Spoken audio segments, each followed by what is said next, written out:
What if the world outside your door became a battlefield you couldn't face again? What if the echoes of war never left, even after a decade of hiding? What if hope felt like a foreign language, one you'd forgotten how to speak? For one man in the heart of small-town America, these questions aren't just thoughts. They're the heavy chains that keep him locked inside a life of silence, until something or someone dares to break through. In the quiet edges of Fayetteville, North Carolina, where the humid air clings to your skin and the pine trees stand guard along dusty roads, there sits a weathered craftsman-style house on Maple Street. It's the kind of place that once echoed with laughter, backyard barbecues, and the hum of a lawnmower on lazy Saturday afternoons. Now, the paint peels like old scars, the windows stay shuttered, and the porch swing creaks in the wind, untouched for years. Inside, John Miller, a 48-year-old Army veteran, lives in a self-imposed exile. His once broad shoulders slump under an invisible weight. His hands, still calloused from gripping a rifle in the deserts of Iraq, now tremble slightly as they hold a chipped coffee mug. His eyes, a faded hazel, stare out at nothing, lost somewhere between the present and a past he can't escape. The walls are lined with faded photos, John in uniform, grinning beside buddies at Fort Bragg, a younger version of himself with a spark that's long been snuffed out. A folded American flag sits on the mantel, a somber reminder of a sacrifice he survived but never truly left behind. The faint scent of stale cigarette smoke lingers in the air, mixing with the mustiness of a house that hasn't felt fresh air in too long. John hasn't stepped outside in 10 years.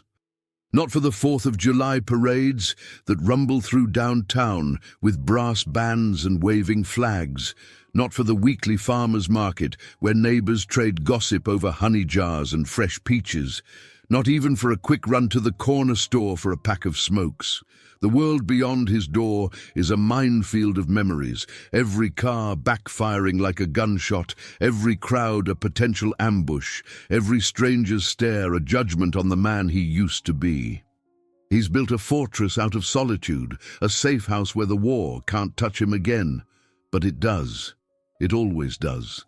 In the creak of the floorboards at midnight, in the way his heart races when a thunderstorm rolls in, sounding too much like distant artillery. He wears his old army jacket around the house sometimes, not for warmth, but for the weight of it. A reminder of who he was before the nightmares started painting his dreams in blood and sand. His days are a loop, a broken record spinning the same scratched notes. Mornings start with black coffee, strong enough to jolt him awake, but never strong enough to shake the fog in his head. He sits at the kitchen table, staring at the same Sudoku puzzle he's been solving for weeks, pencil hovering but never touching paper. The TV drones in the background, tuned to reruns of MASH or old westerns, anything to drown out the silence that feels louder than any explosion. Sometimes he'll shuffle to the living room, collapsing into a sagging recliner that smells of worn leather and time. There, he'll flip through a dog-eared copy of The Old Man and the Sea, not really reading, just feeling the familiar pages under his fingertips. A lifeline to something steady. Lunch is a can of soup or a frozen TV dinner, eaten standing up at the counter because sitting too long feels like surrendering. Afternoons bleed into evenings, marked only by the way the light shifts through the cracks in the blinds, painting golden stripes on the hardwood floor. He used to love watching the sunset over the Cape Fear River with a cold Budweiser in hand. But now even the thought of that sky, too vast, too open, makes his chest tighten. There's a shelf in the corner of the living room, tucked behind a stack of unread mail and empty pill bottles for anxiety he stopped taking years ago. On it sits a small wooden box, carved with intricate care, the kind of thing a soldier might make during long, restless nights in a barracks far from home. Inside, there's a collection of letters, yellowed at the edges, ink smudged from being read too many times. They're from his squad mate Tommy, a kid from Alabama with a drawl thick as molasses and a laugh that could cut through the darkest days. Tommy didn't make it back. John did. But pieces of him stayed behind in that desert, buried alongside promises they made under a merciless sun. He doesn't open the box often, but when he does, it's like opening a wound that never healed right. The guilt sits heavy, a stone in his gut, reminding him of the day he couldn't save his best friend. The day he lost more than just a brother in arms. He lost the part of himself that believed in tomorrow. Neighbors have tried to reach out over the years. Miss Clara from across the street, a retired schoolteacher with a knack for baking, used to leave plates of pecan pie on his porch every Thanksgiving, hoping the smell of cinnamon and nostalgia might coax him out. She stopped after a few years, though, when the pies sat untouched until the ants claimed them. The local VFW chapter sent cards and invitations to their monthly meetings at the American Legion Hall, promising cold beers and a chance to swap stories with other vets who get it. John never replied. Even the mailman, a cheerful guy named Hank who whistles Johnny Cash tunes on his route, has taken to slipping the mail through the slot as quietly as possible, sensing the fragility of the man behind the door.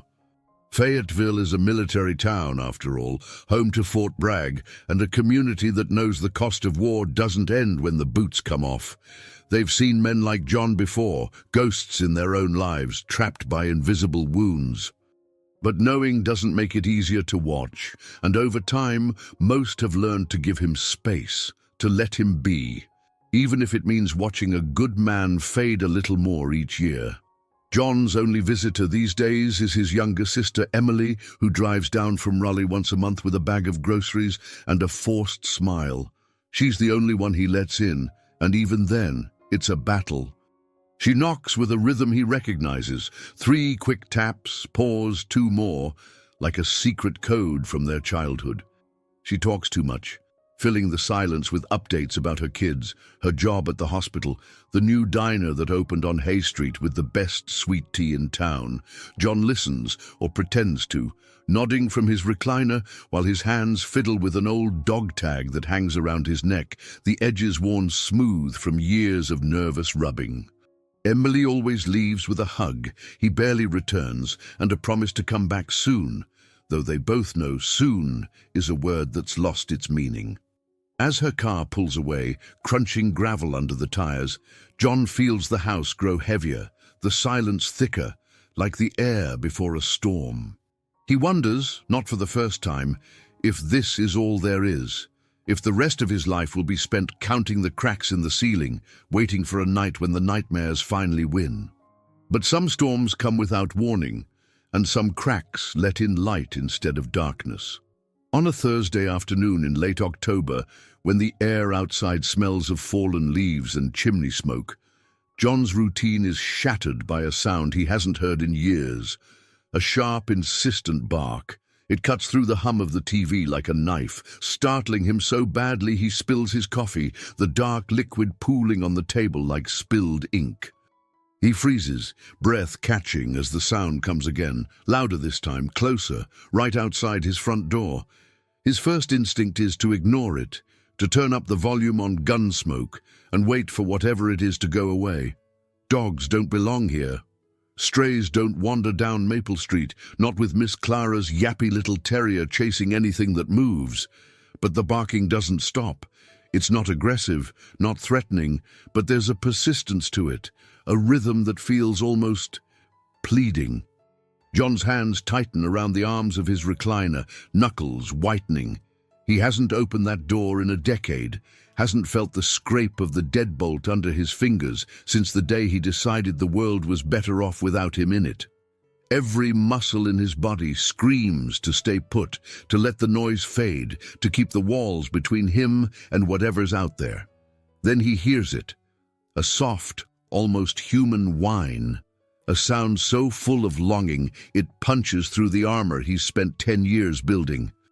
Against every instinct, against the fear that claws at his chest, John stands. His legs shake as he shuffles to the door, each step heavier than the last, like wading through quicksand.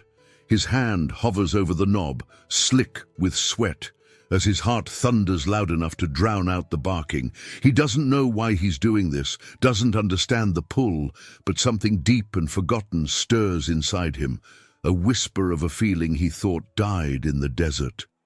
With a shaky breath, he turns the lock, the click echoing like a gunshot in the stillness of the house. The door creaks open, just an inch at first, letting in a sliver of autumn light that stings his eyes after so long in the dark. There, on his porch, sits a dog, a golden retriever with fur the color of honey and eyes so soulful they seem to see straight through him. Around its neck is a worn leather collar, a tag glinting in the sunlight with a name engraved, Buddy. But it's not the dog's presence that stops John's heart. It's the faded, tattered ribbon tied to the collar, a scrap of fabric he recognizes instantly. It's the same pattern, the same shade of blue and white, as the one Tommy used to tie around his rifle for luck, the one John buried his face in after the worst day of his life, the day he lost everything. How could this be here? How could a piece of his past, a piece of Tommy, be staring back at him through the eyes of a stranger's dog? John's knees buckle, and he grips the doorframe to keep from falling as the dog lets out a soft, hopeful whine, tail wagging slowly, like it's been waiting for him all this time. For the first time in 10 years, John feels something crack inside him, not a wound, but a wall. And as he stares into Buddy's eyes, he doesn't know if he's ready to step out, to face what's waiting beyond the threshold. But for the first time, he wonders if maybe, just maybe, he's not as alone as he thought. John stands frozen in the doorway, the autumn breeze sneaking through the crack like a thief, chilling the sweat on his forehead. His fingers dig into the weathered wood of the doorframe, anchoring him as the world tilts under his feet. That ribbon, blue and white, frayed at the edges, dangles from Buddy's collar like a ghost pulled straight from the sands of Iraq. It's impossible, irrational, a punch to the gut that steals his breath. His mind races back to that day, the worst day, when Tommy had laughed through the dust and heat, tying that same ribbon to his rifle with a wink. For luck, Miller. Can't hurt, right? But luck hadn't been enough. Not for Tommy. Not for any of them. John's chest tightens, a vice of guilt and grief squeezing until he thinks his ribs might crack. How could a piece of that day, that loss, be here now, tethered to a dog he's never seen before? His legs tremble, threatening to give out, and he wants nothing more than to slam the door shut, to bury this impossible thing back into the darkness where he's kept everything else for 10 years. But Buddy whines again, a soft, aching sound, and those honey-colored eyes lock onto his, holding something too heavy for a mere animal to carry, something that feels like recognition. He shouldn't care. He shouldn't feel this. He spent a decade perfecting the art of not feeling, of numbing the raw edges of himself until there's nothing left but a shell. But the ribbon, the dog, the way Buddy's tail gives a tentative wag, it's a crack in the armor, and the pain seeps through like blood from a fresh cut. John's voice, rusty from disuse, scrapes out a whisper. "Where'd you come from?" Buddy tilts his head, ears perking, but offers no answer beyond another quiet whine. John's gaze drops to the ribbon again, and the guilt he's carried for so long surges, bitter as bile. He sees Tommy's face, clear as day, all crooked grin and sunburned cheeks, hears his laugh cutting through the hum of a Humvee. He sees the explosion too, the way the world turned to fire and shrapnel, the way Tommy's luck ran out while John's didn't. Why him? Why was he the one who got to come home, broken but breathing, while Tommy stayed behind in a box, draped with a flag? His free hand clenches into a fist, nails biting into his palm, as if the physical pain might distract from the ache inside. He wants to turn away, to lock the door and pretend this never happened, but his feet won't move. For the first time in years, he's not sure if he's running from the past or being dragged back into it. Buddy shifts on the porch, paws scratching lightly against the worn wood, and John notices the dog's limp, a subtle but unmistakable unevenness in his gait as he adjusts his weight. A scar snakes across the retriever's flank, pale fur puckered around healed tissue, a mark of something survived. It's a mirror, unwanted and unasked for, of John's own invisible wounds. His throat burns, and he mutters under his breath, "What the hell do you want from me?" There's no answer, of course, just the dog's steady gaze, patient in a way that feels almost cruel. John's mind churns, grasping for logic in a moment that defies it. Maybe the ribbon's a coincidence, maybe it's nothing, but deep down he knows it's not. It can't be.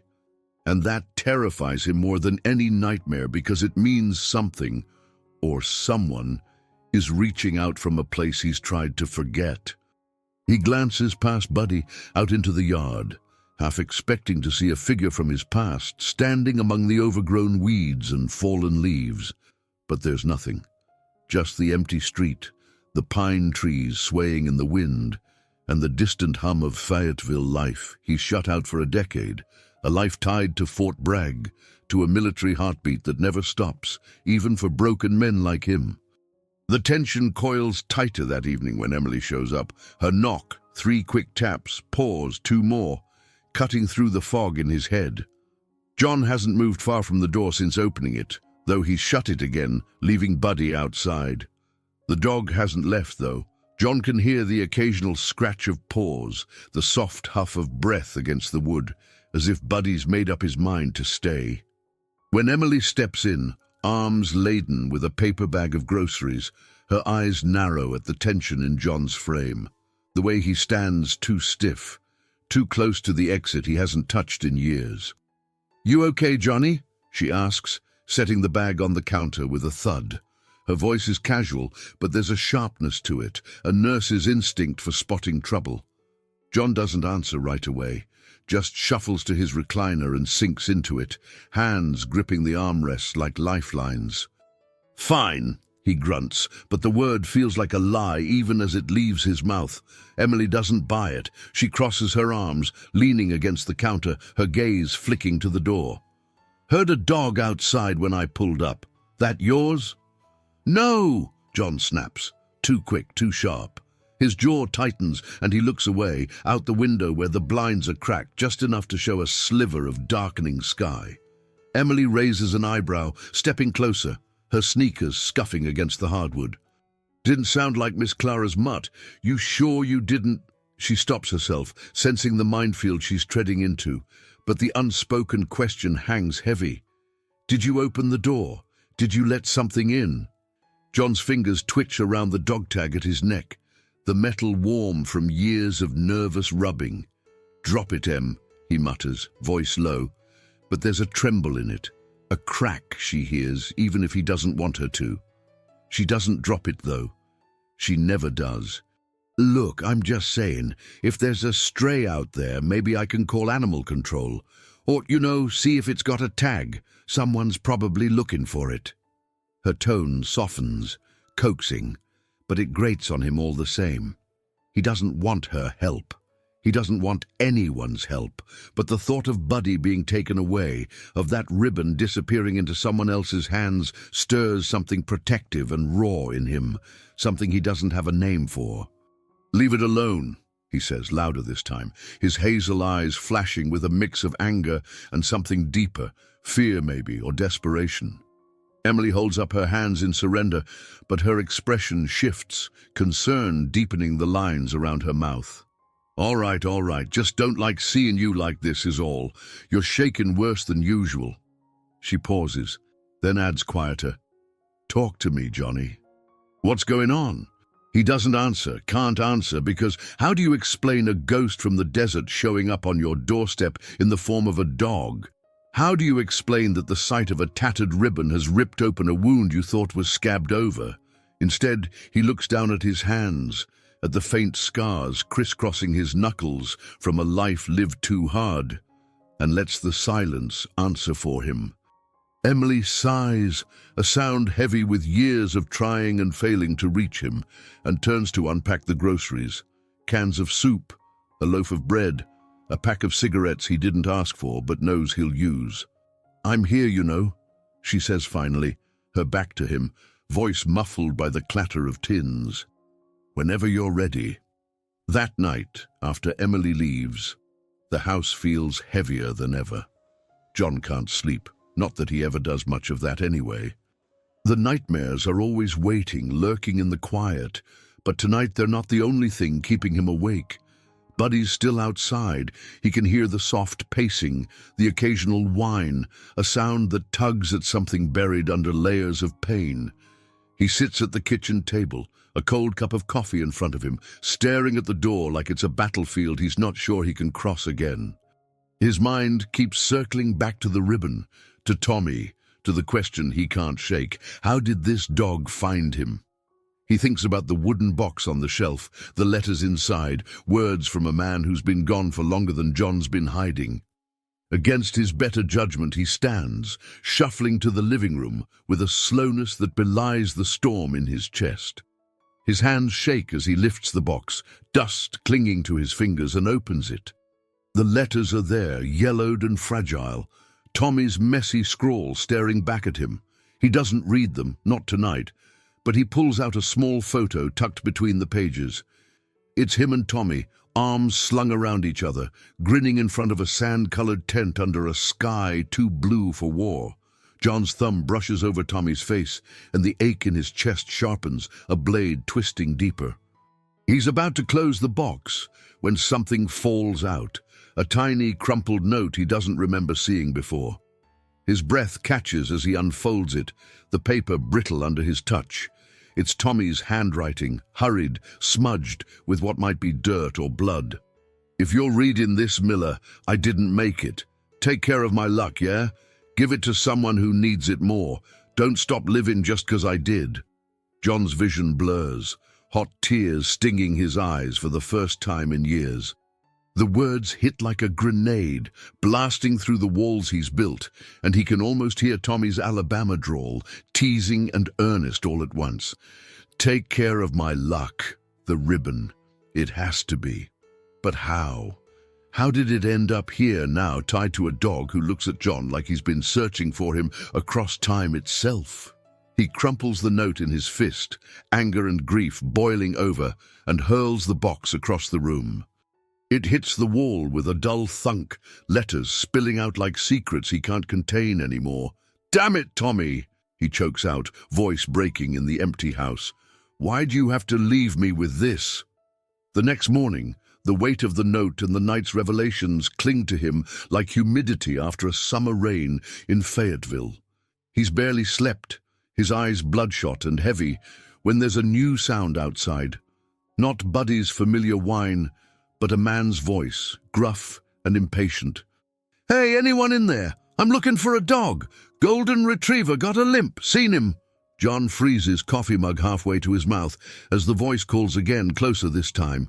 It's coming from the porch, and through the sliver in the blinds, he sees a man in a worn flannel shirt, a trucker cap pulled low over his eyes, pacing near the edge of his yard. Buddy's there too, sitting stubbornly by the door, tail thumping against the wood as if to say he's not going anywhere. John's first instinct is to stay quiet, to wait until the man gives up and leaves. But something in the dog's posture, the way Buddy glances back at the door like he's waiting for John to make a move, stirs a conflict he's not ready for. If he says nothing, the man might take Buddy away. If he speaks up, he risks more than just a conversation. He risks opening a door he's kept locked for a reason. He shuffles closer to the window, staying out of sight, and listens as the man mutters to himself, kicking at the gravel. "Damn dog's been running off for weeks. Thought I lost him for good this time." There's a pause, then a softer tone, almost pleading. "Come on, Buddy, let's go home." John's stomach twists at the words, at the casual claim of ownership over something that feels, irrationally, like it belongs to him now, or to Tommy. He thinks of the ribbon, of the note, of a promise he didn't know he was supposed to keep. His hand hovers over the doorknob again, the metal cold under his palm, and for a moment he's not sure if he's reaching for it or pulling away. The fear is there, always there, whispering that the world outside is a battlefield, that stepping out means facing everything he's run from. But so is the guilt, louder now, telling him that ignoring this, ignoring Buddy, ignoring Tommy's last words, would be the coward's way out. And he's tired of being a coward, even if he doesn't know how to be anything else anymore. "Hey, man, I know someone's in there," the stranger calls again, voice edged with frustration. "I just want to know if you've seen him. He's all I got left, all right?" The words cut deep, echoing a loss John knows too well. He looks down at his trembling hand, at the scars that tell stories he'd rather forget, and feels the weight of a decade pressing down on him. But there's something else too. A flicker, faint but stubborn, of the man he used to be, the one who didn't leave a brother behind, who fought for what mattered even when the odds were against him. He thinks of Fort Bragg, just miles from here, where he learned to stand tall under pressure, where the red clay of North Carolina became as much a part of him as the sand of Iraq. That place, that life, feels like a stranger's memory now, but maybe it's not gone. Maybe it's waiting for him to claim it again. John's breath comes shallow and fast as he makes a decision, one that feels bigger than just a dog or a ribbon or a stranger on his porch. His fingers close around the knob, the click of the lock sounding louder than a gunshot in his ears. He doesn't open the door wide, not yet, just enough to let his voice slip through, rough and unsteady after so long unused. "He's here, been on my porch since yesterday." There's a long silence from the other side, then the man's voice, softer now, almost relieved. "Thank God. Can I come get him? I won't bother you none, I swear." John doesn't answer right away, his gaze dropping to Buddy, who's pressed close to the crack in the door, whining softly, as if he knows the stakes of this moment. John's heart hammers, each beat a reminder of the choice in front of him. Let Buddy go. Let the past go and stay in the dark, or hold on, step out, and face whatever this dog is carrying with him, whatever Tommy wanted him to carry too. "I don't know yet," John says finally, the words scraping out of him like gravel. "Give me a minute." He shuts the door again, just a fraction, but doesn't lock it this time. His hands are shaking worse than ever as he leans his forehead against the wood, feeling the coolness against his skin, smelling the faint pine of the trees outside, mixing with the mustiness of his prison. He knows he can't keep Buddy here forever, knows the man outside has a claim that might be stronger than a ribbon and a ghost. But he also knows that letting go means losing the first thing in 10 years that's made him feel anything besides pain. He slides down to sit on the floor, back against the door, and buries his face in his hands, the dog tag pressing into his cheek like a brand. Buddy scratches lightly on the other side, a reminder he can't ignore, and John mutters to himself, voice barely a whisper, "What am I supposed to do, Tommy? Tell me what the hell I'm supposed to do." And in that moment, as the weight of the decision crashes over him, as the past and present collide in a way he never saw coming, John feels the walls of his fortress start to crumble. He doesn't know if he's ready to walk out into the light, doesn't know if he's strong enough to face the world beyond Maple Street. But for the first time in a decade, he's not sure he can stay hidden anymore. If you're feeling the weight of John's story, the way hope and pain are battling inside him right now, stick with us. Hit that subscribe button so you don't miss the moment everything changes, because the next step he takes, whether toward Buddy or away from everything, might just be the one that breaks him or saves him. John sits slumped against the door, the weight of his whispered question to Tommy hanging in the air like smoke after a firefight. His hands are still pressed to his face, fingers digging into his skin as if they could hold back the flood of everything he's kept buried for so long. The faint scratch of Buddy's paws on the other side of the door is a relentless reminder that he can't stay frozen in this moment forever. The stranger's voice, softer now but still insistent, cuts through the haze again. "Hey, I don't mean to push, man. I need my dog back, please." There's a raw edge to the plea, a crack of vulnerability that mirrors the one widening in John's chest. He feels it like a physical thing, a fracture in the walls he spent a decade fortifying, and it terrifies him. Letting Buddy go means letting go of the ribbon, of Tommy's last tether to this world, of the impossible hope that's flickered to life in the last 24 hours. But keeping him here, hiding behind a door that's been more prison than protection, means ignoring a man who sounds as broken as John feels. His breath hitches, a shudder running through him as the decision looms heavier than any combat order he ever received. He's fought battles before, real ones, with sand in his boots and sweat stinging his eyes. But this one feels like it might be the fight that finally takes him down. He pushes himself to his feet, legs shaky as if he's carrying twice his weight, and grips the doorknob again. His palm is slick with sweat, the metal cool and unyielding, and for a moment he thinks he can't do it. The fear is a living thing, clawing at his throat, whispering that the world outside is still a battlefield, that stepping out means losing what little control he's clung to. But then Buddy whines, a low, pleading sound that cuts through the noise in his head, and John hears Tommy's voice in the echo of that note he found last night. "Don't stop living just 'cause I did." His jaw clenches, teeth grinding as he forces himself to turn the knob, the click of the lock sounding like a hammer on an anvil in the stillness of his home. The door swings open wider this time, just enough for him to see the man standing a few feet away, hands in his pockets, shoulders hunched under the weight of something unspoken. Buddy sits between them, honey-colored fur catching the weak morning light, his scarred flank a quiet testament to battles of his own. The man looks up, his face weathered and tired under the brim of his cap, and there's a flash of relief in his eyes when he sees Buddy, followed by a cautious nod to John. "Thanks for opening up. I'm Carl. Been looking for him everywhere." John doesn't respond right away. His voice feels trapped, rusted from years of disuse, but his gaze drops to the ribbon tied to Buddy's collar, that blue and white scrap that's unraveled everything he thought he knew about moving on. Carl steps closer, slow and careful, like he's approaching a wounded animal, and kneels to pat Buddy's head. He's a good boy. Been with me since I got back from Afghanistan a few years ago. Helped me through some dark stuff, you know?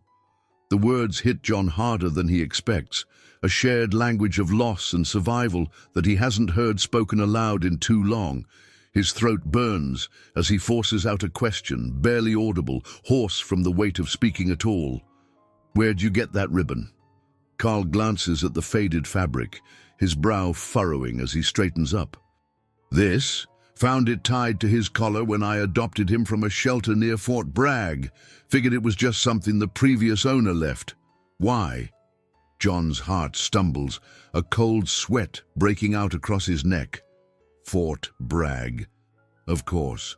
Where else would a piece of Tommy end up but in the shadow of the place that shaped them both, broke them both? His fingers twitch at his side, itching to reach for the ribbon, to hold it like he held onto Tommy's memory all those years, but he doesn't move. Not yet.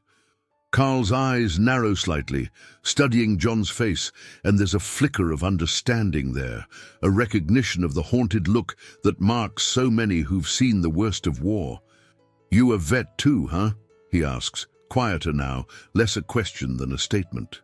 John gives a jerky nod, his gaze still locked on the ribbon, and the air between them thickens with unspoken stories, with the kind of pain that doesn't need words to be felt.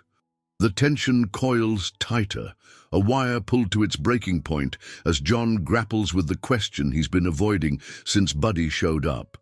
What does he do now? Letting Carl take the dog feels like betraying Tommy all over again, like failing to keep the promise scratched out in that smudged, desperate note. But keeping Buddy here, in this tomb of a house, feels like stealing something from a man who's already lost enough.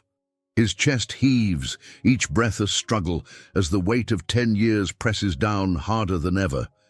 He hasn't felt this exposed since the day he came home, since the day he locked that door and swore never to open it again. And now here he is, standing on the threshold of everything he's run from, with a stranger and a dog holding pieces of his past he never thought he'd see again. The breaking point comes when Carl reaches down to clip a leash onto Buddy's collar, the jingle of the metal, a sharp, final sound that snaps something inside John. "Wait," he rasps, stepping forward before he can stop himself, one foot crossing the threshold for the first time in a decade.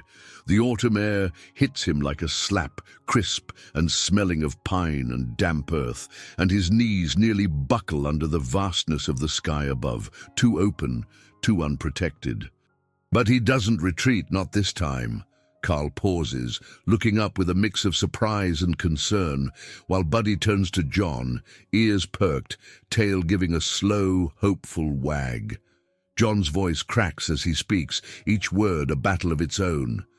"That ribbon, it belonged to someone I knew, lost him over there in Iraq. He wrote me something before he died, told me to take care of his luck, to give it to someone who needed it." His hands clench into fists at his sides, knuckles white as he fights to keep his voice steady. "I didn't know what that meant, not till yesterday, not till your dog showed up wearing it." Carl's face softens, the hard lines of frustration melting into something heavier, something like empathy. He straightens, the leash dangling loose in his hand, and lets out a long, slow breath. "Damn. I had no idea, man. I'm sorry." There's a pause, a silence that stretches taut between them, broken only by the distant call of a crow and the rustle of leaves skittering across the porch. Then Carl looks down at Buddy, at the ribbon, and back to John. His voice quieter now, almost reverent. "This dog, he's been my lifeline, got me out of my head when I thought I'd never climb out. If that ribbon means what you say it does, maybe he was meant to find you too." John's throat closes up, hot tears pricking at the corners of his eyes as the weight of those words sinks in. Meant to find you. It's a thought too big, too heavy to hold, but it cracks open something raw and aching inside him, something that's been waiting for permission to breathe. He blinks hard, trying to push the tears back, but one escapes, tracing a slow, burning path down his weathered cheek. He hasn't cried in years, hasn't let himself, but now he can't stop it, can't stop the flood of grief and guilt and a fragile, unfamiliar thing that might be hope. Carl shifts uncomfortably, clearly unsure what to do with the weight of John's emotion, but he doesn't look away. Instead, he kneels again, untying the ribbon from Buddy's collar with careful, deliberate fingers and holds it out to John. "Here, take it. If it's your friend's, it's yours. Buddy don't need it to do his job." John stares at the scrap of fabric, trembling in Carl's outstretched hand, and for a moment he can't move, can't breathe. It's more than a ribbon. It's Tommy's laugh, his stupid superstitions, the promise John failed to keep when the world turned to fire and ash. His hand shakes as he reaches for it, fingers brushing against the frayed edges, and when he finally takes it, the weight of it is unbearable, 1,000 memories compressed into a single piece of cloth. He clutches it to his chest, right over the dog tag that hangs there, and a sob breaks free, rough and ragged, tearing out of him like something long caged. Carl looks down, giving him the dignity of privacy in this moment, while Buddy presses close to John's leg, a warm, solid presence that grounds him when he feels like he might shatter completely. "I can't take him from you," John chokes out after a long silence, his voice thick with tears as he looks at Carl. "He's yours. I get that. I needed to know why he came here. Why now?" Carl nods, his own eyes suspiciously bright, and clips the leash back onto Buddy's collar, though he doesn't pull the dog away just yet. "Maybe he knew you needed him too, even if just for a day. Dogs got a way of finding broken folks, don't they?" There's a faint, bitter smile on his lips, the kind that comes from knowing that truth too well. John doesn't answer, can't answer, but he feels the truth of it settle into his bones, heavy and warm, like the first sip of coffee on a cold morning. He looks down at Buddy, at those soulful eyes that seem to carry more than any animal should, And for the first time in 10 years, he feels the stir of something beyond survival, a purpose, faint but real, tugging at the edges of his fractured heart. In the days that follow, something shifts in John, slow and unsteady, but undeniable. He doesn't lock the door again, not right away. Though the first few times he leaves it cracked open, he stands guard by the window, heart pounding like he's expecting an ambush. The ribbon stays with him, tucked into the pocket of his old army jacket, a weight he carries now not as a burden, but as a reminder. He starts small, stepping onto the porch in the early mornings when the world is still quiet, the air sharp with the promise of frost. His hands shake less as he grips a fresh cup of coffee, letting the steam curl into the November chill while he watches the pine trees sway along Maple Street. The vastness of the sky still makes his chest tighten. The sounds of Fayetteville, a distant lawnmower, a car backfiring, still send a jolt through him, but he doesn't retreat as quickly. He waits it out, breathing through the panic, feeling the ghost of Buddy's warmth at his side, even though the dog is gone, back with Carl where he belongs.